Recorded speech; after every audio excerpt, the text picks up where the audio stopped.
You may not know this, but 231,000 men and 10,000 women served in the Coast Guard during World War II. Besides piloting many Navy vessels and Coast Guard cutters during the war, the most important war-related job was planning and executing water landing operations. It was the men from the Coast Guard who piloted those small Higgins boats, transporting Marines and soldiers from ship to shore during famous amphibious assaults like Guadalcanal and D-Day in Normandy. And out of those 230,000 servicemen who served on both oceans in World War II, only one Coast Guard member earned America's highest military award, the Medal of Honor. This is the amazing story of Douglas Munro, next on Mark in History.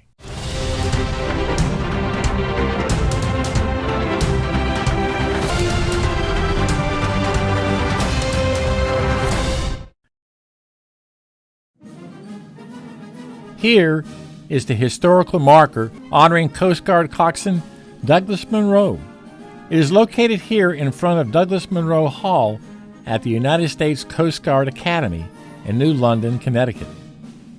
During World War II, it was the heroic action of Signalman First Class Douglas Munro which saved 500 Marines who were evacuating a beach in Guadalcanal due to attacking Japanese. He was killed during the firefight after ensuring that all the Marines were safe. For his actions, he remains the only member of the U.S. Coast Guard to receive the Medal of Honor. Now let's learn more about this incredible Coast Guard hero.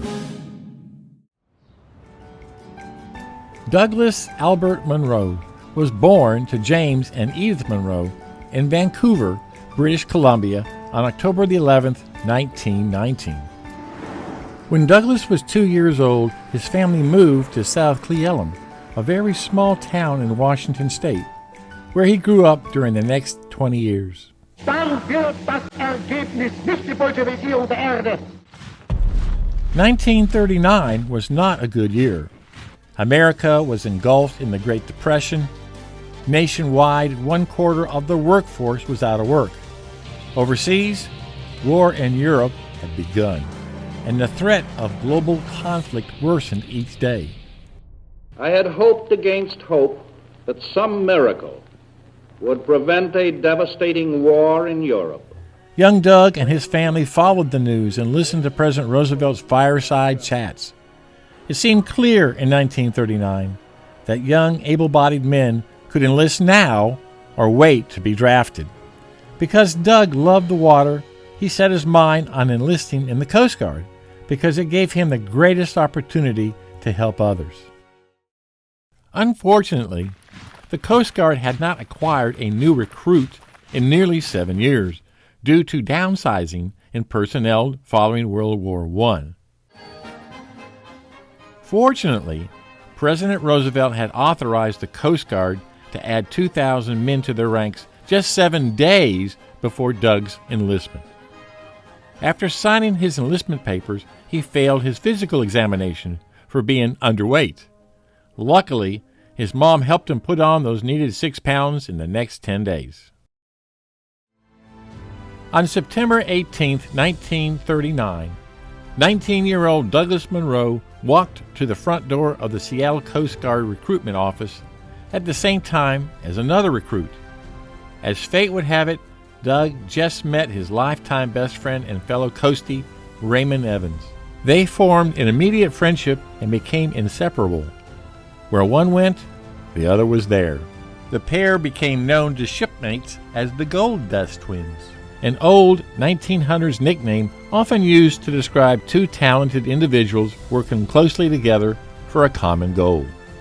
Their first bus stop was Port Angeles, Washington, established 4 years earlier as the first Coast Guard air station on the Pacific coast. Because recruitment training has been disbanded for years, the Coast Guard didn't know what to do with this busload of newcomers. So they had them mowing the grass and performing simple maintenance on the boats.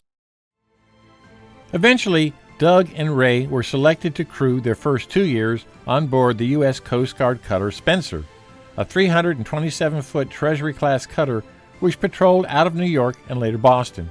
While on the Spencer, Munro advanced quickly, making signalman second class by the end of 1941. After the Spencer, Munro and Evans volunteered for reassignment to the Coast Guard crewed attack transport, the USS Hunter Liggett, patrolling in the Pacific. During that time, Munro was made part of Transport Division 17, helping to coordinate, direct, and train other troops for amphibious assaults. After the Japanese attack on Pearl Harbor, several major naval battles took place in the Pacific, namely the Battle of the Coral Sea in May of 1942 and the Battle of Midway in June of 1942. The United States' first taste of amphibious assaults in the Pacific War was at Guadalcanal in the Solomon Islands chain in August 1942. Strategically, this was the Allies' first major land offensive because of the airfield under construction by the Japanese. By mid-1942, USS Hunter Liggett was tasked with supporting the Guadalcanal campaign.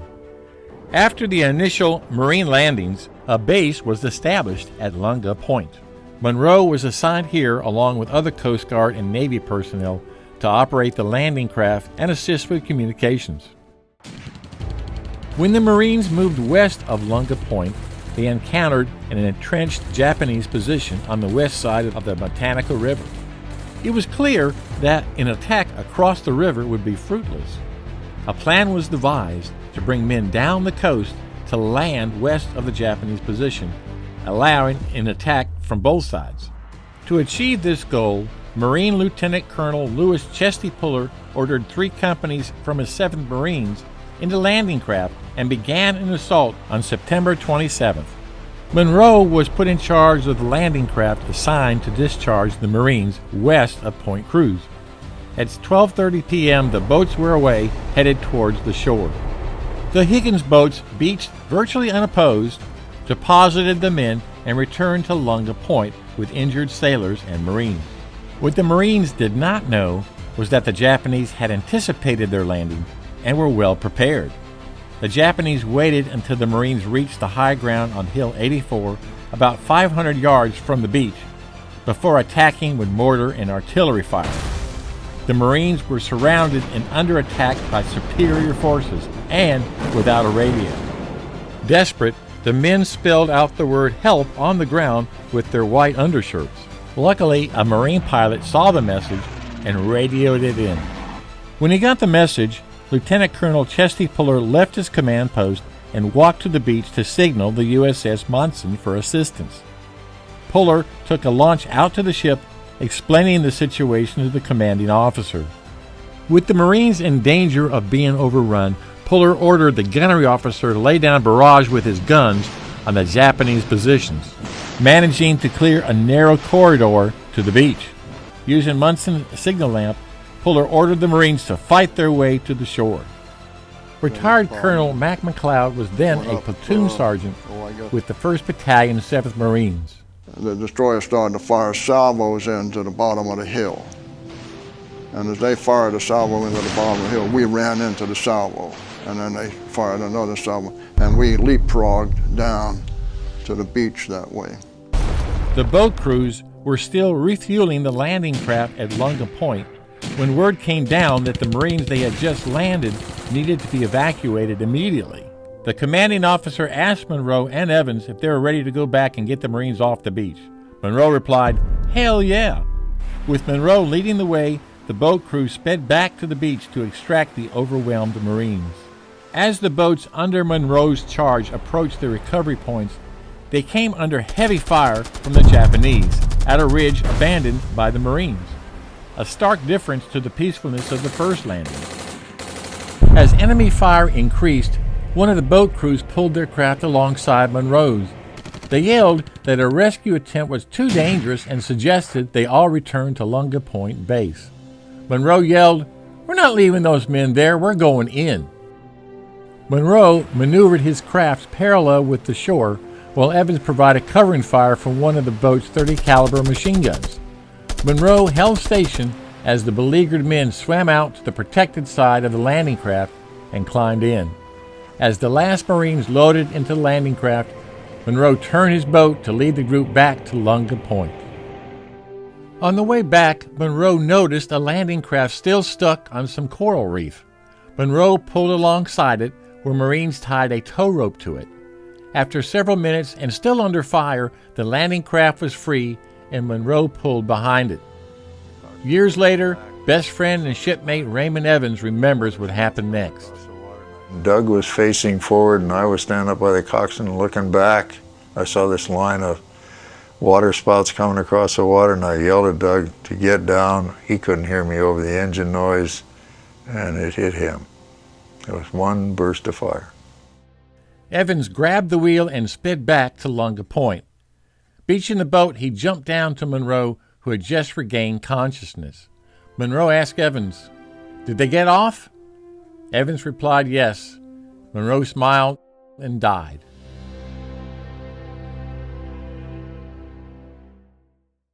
He saved a battalion of Marines. He was instrumental in getting us in and making himself the target, and he paid for it.